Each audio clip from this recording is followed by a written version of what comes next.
Abdullah bin Sayyidina Abbas radhiyallahu anhuma dari Rasulullah sallallahu alaihi wasallam bahwasanya beliau telah bersabda, sesungguhnya ada seorang Quraisy Nabi Muhammad sallallahu alaihi wasallam yang ketika itu masih berwujud nur atau cahaya di hadapan Allah yang Maha Agung, perkasa dan Maha Mulia.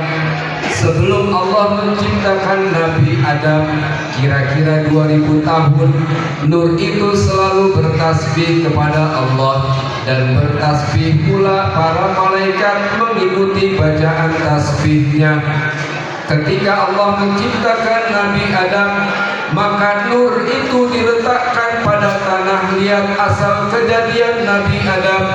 Nabi Muhammad sallallahu alaihi wasallam bersabda, lalu Allah yang Maha Perkasa dan Maha Agung menurunkan nur itu ke bumi melalui punggung Nabi Adam dan membawaku ke dalam kapal dan menjadikan aku dalam tulang rusuk sang kekasih, yakni Nabi Ibrahim ketika dilempar ke dalam api.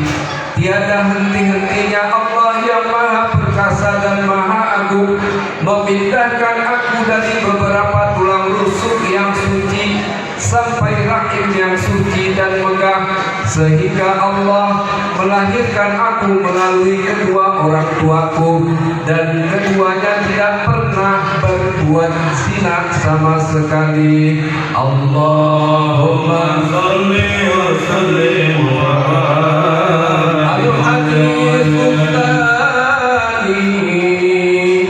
hadis kedua riwayat dari Atha bin Yasar dari Ka'ab al-Ahbar telah berkata, ayahku telah mengajarkan kepadaku kitab Taurat hingga tamat, kecuali selembar saja yang tidak diajarkan dan memasukkannya ke dalam peti.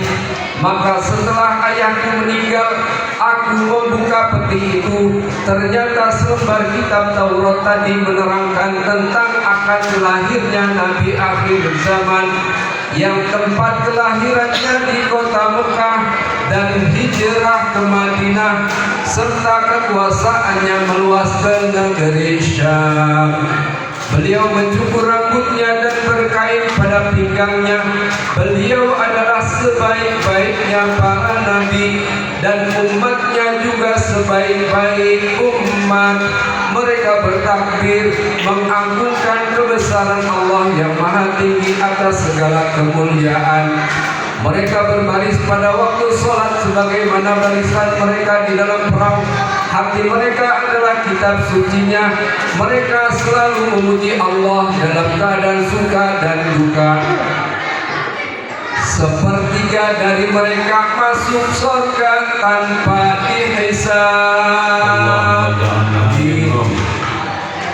Sepertiga lagi datang dengan dosa-dosanya lalu diampuni. Dan yang sepertiga lainnya datang dengan dosa-dosa dan kesalahan-kesalahan besar. Maka Allah Ta'ala berfirman kepada para malaikat, pergilah dan timbanglah amal perbuatan mereka.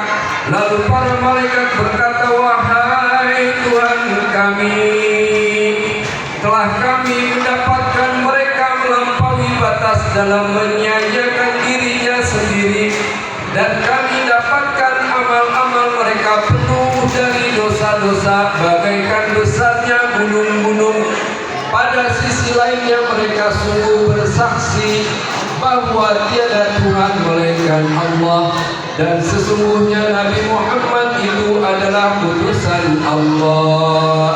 Asyhadu an la ilaha illallah wa asyhadu anna Muhammadur Rasulullah sallallahu alaihi wasallam. Allahumma shalli wa sallim wa barik alaihi wa izzati wa jalali. Maka Allah berfirman, demi keagungan dan keagunganku, tidaklah aku jadikan orang-orang yang tulus ikhlas bersaksi kepadaku itu seperti orang yang mendustakan aku. Mereka aku masukkan surga dengan rahmatku. Amin. Wahai orang yang termulia, laksana untayan mutiara dan intisari permata rahasia keberadaan.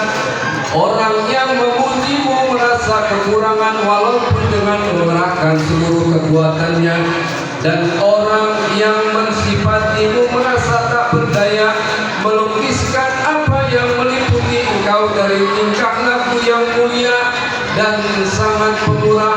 Alam semesta memberi isyarat dan engkaulah yang dimaksud, wahai orang termulia yang telah memperoleh kedudukan yang tinggi dan terpuji, dan telah datang para rasul sebelum engkau, tetapi mereka bersaksi atas kemuliaan dan keluhuran serta ketinggian derajatmu, wahai Muhammad.